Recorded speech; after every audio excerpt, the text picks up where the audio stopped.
Hi there, I'm Jason Hales. Welcome to Acoustic Corner, interviews with Acoustic Blend Cafe. We are here at the Acoustic Room in Hamilton, one of the sponsors for Acoustic Blend Cafe. They have graciously allowed us into their beautiful space. My guest today is no stranger to the Hamilton music scene. You can hear her playing in places such as the Baltimore House, the Casbah, the Pearl Company, and This Ain't Hollywood. She's also made appearances at the Juno Concert Series, the Love Song Edition, and Hamilton's Supercrawl. Her style can be considered a cross between folk, rock, and alternate country. She's a singer-songwriter that really delivers on the vocals. In the CBC Searchlight competition, she made it as a regional finalist. With all the great things that have been happening for her, she keeps herself grounded and focused on her songwriting. She's no stranger to the Hamilton scene and calls Waterdown her home. I am pleased to welcome Gillian Nicola to Acoustic Corner. Welcome, Gillian. Thank you. Thanks for having me. You grew up around the Hamilton area. Mm-hmm. Where and or when did your love for music start? It was very, very early on. I started taking voice lessons when I was 7 years old, and then I joined the Hamilton Children's Choir when I was 8. So it was a pretty early thing for me. You started quite young. Yeah. I knew right away. I was always singing. My parents were always laughing about that. My brother plays music as well, and I would be playing around on the piano, and he would play with his toy guitar. And right from the beginning, we were both very musical. Wow. Yeah. Is your parents musical as well? They're both huge music lovers, but neither of them really play or sing or anything. Interesting. We definitely grew up around a lot of music. So, right. Yeah. When people listen to your music, one of the things that stands out is the quality and strength of your voice. Now, is that natural, or did you have some kind of training? Well, I would like to think it's a little bit natural, but I definitely did have training. As I say, I grew up singing and doing voice lessons, and I've taken essentially what I've learned through classical voice lessons and applied it to the type of music that I do now. So it's good because I'm able to push my voice, I think, in a healthy way. We'll see one day if I ever lose my voice, but I think I'm doing it in a good way. The training helps it keep you on track helps. so you don't overblow. Yes, exactly. Yeah. Exactly. You have training as a singer, but you also play acoustic guitar. Mm-hmm. When did you pick that up, and do you have training in that as well? And do you play other instruments? Okay, so guitar is a fairly recent thing.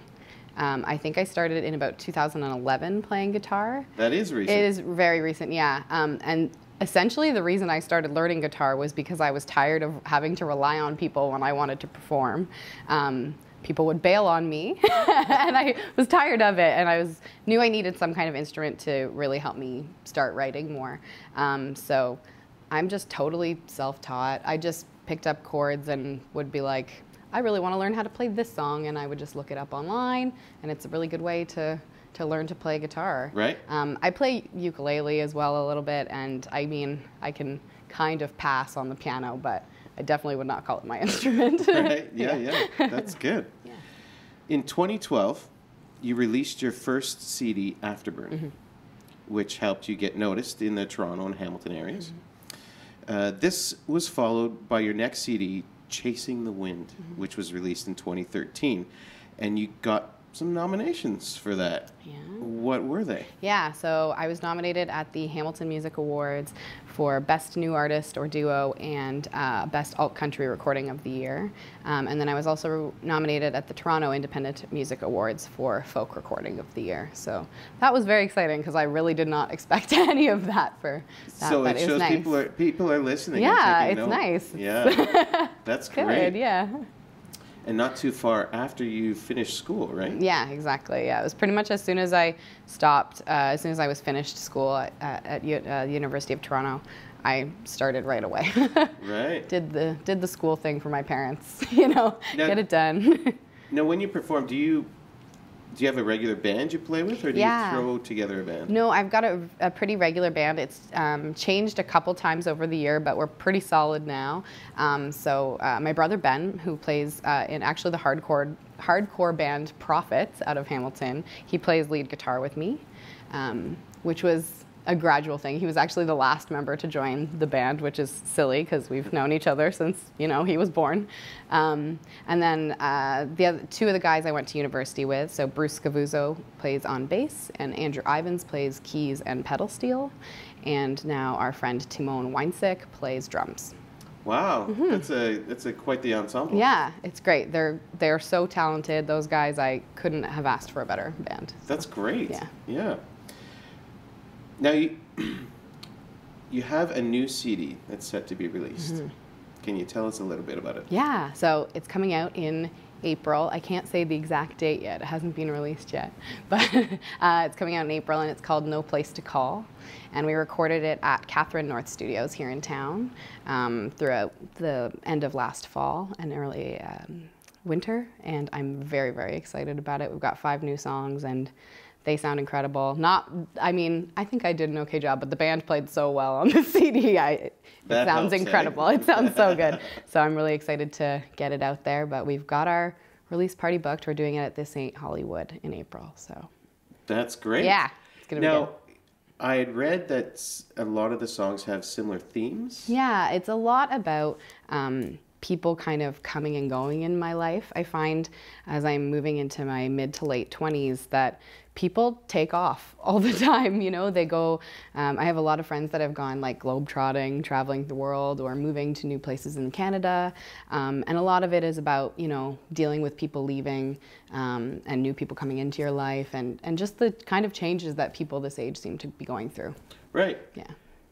Would you consider it like a concept album? Like kind of, I guess, but it didn't start out that way. It just, as I was doing it, I realized that there was this theme kind of going on of life changes and evolving and that kind of stuff. And it is a little bit of a different sound too from my last work, so it kind of is, right. But I wouldn't call it 100% a concept album. Okay, yeah. Cool. You, among many others, entered the CBC Searchlight competition. Can you tell us what happened from that and what you gained from it? Yeah, the CBC Searchlight competition is awesome. I don't always do competition kind of stuff. I'm not like huge into it. I don't know. I don't like competing with people. But this is one competition that I just feel like there's really no harm that can come out of it. I got a lot of shows out of it, like new people finding my work online, and especially I've done it a couple of years, but last year was the year that I did the best in it, and there were a group of I think 12 or 13 of us that banded together and were kind of pooling our votes together, and we did a concert at the Casbah too together. It was really nice, and to like be interacting with all the musicians in that way. Yep. So yeah, that was definitely my favorite year for it. Were all those musicians Hamilton-based? Yeah. Like Mimi Shaw was one of them. Andy Griffiths was in it. There was just like a bunch of us. Like I think we called ourselves the Steeltown 12. That was our name. So and we put on a concert, and then all the proceeds went to the Tim Bosma charity. Right. And it was really nice to interact with everyone that way. And even though it was a competition, it doesn't feel like one. Right. Yeah. So yeah, it was fun. From when you started, how has your songwriting changed? Ooh, that's a big question. I think it's just grown up the way that I've grown up. Like it's different issues that I'm talking about now. It's not like little love songs all the time. Right. It's more like, as I'm saying, like bigger issues, like how your life changes as you get older, that kind of thing. I'm definitely more confident in my songwriting than I was when I first started. And yeah, I don't know. I think more about a full band sound as well a lot when I'm writing now, which is when I started, it was more just what it would sound like with just me and an acoustic guitar, because I didn't know who was going to be backing me up all the time. Right. So now I'm thinking, oh, this would sound really cool with like a pedal steel line here or a guitar part here, or yeah. So it's just a bigger thought, I guess, right. than when I first started. What's the process for you? Do you hear the music first, or do you hear lyrics first? It's kind of both. It depends on the song. Like some of the songs actually that are going to be on this new EP that I'm releasing had been like notes in my cell phone for so long, just like sets of words, and I couldn't find a melody for them. But sometimes I'll have a melody forever that I don't know what to put over top.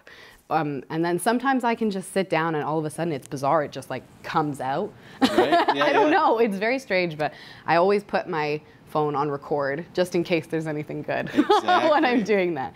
But yeah, it's totally a mix for me of how it comes. Oh, that's so interesting, because everybody's got their own way of writing. Yeah. So it's always interesting to hear how a certain person writes. Yeah. Who are some of the influences you've had over the years? Because as most musicians, we've all had different influences. Who might some of yours be? Yeah. So my first influence for, I think, everything always since I started singing like popular music was Janis Joplin. Like 100%. I love Janis Joplin. I don't sing her style of music, but I love her voice. I love how she delivers, but you have her power. I love her. Oh, thank you. But in a songwriting sense, I love Kathleen Edwards. She's a huge one for me. I really like Nico Case as well. There's a lot of like those like indie folk alt country gals that I love. A really new one for me is Jenny Lewis, who's like an indie pop kind of songwriter. And I recently, it's so late, but I'm getting into Ryan Adams, which is like so late. Everyone, when I tell them that, they're like, how have you not listened to Ryan Adams yet? I don't know, but definitely he's a new one too. So yeah. What do you love most about the Hamilton area in terms of music and the arts? I love the sense of community in this city. I have lived in Toronto as well, and I just find that here there's no competition. It's like everyone supports each other, everyone goes to each other's shows, no one's afraid to share information with each other of like how you can be doing something better. It's like everyone is friends here. That's what I love. Yeah, it's such a sense of community, and yeah, it's like as soon as I showed up, everyone was so nice. So, welcoming and encouraging. Exactly. Yeah. Well, that's exactly what we're hoping to present to you when you do your concert for Acoustic Blend. I'm so excited. Acoustic Blend is all about promoting local talent and just an encouraging space for even up-and-comers when they come and do open mic. Yeah. So, yeah, we're excited to have you come. Oh, thank you. I'm excited to come. This has been Jason Hales at Acoustic Corner at the Acoustic Room. Thank you.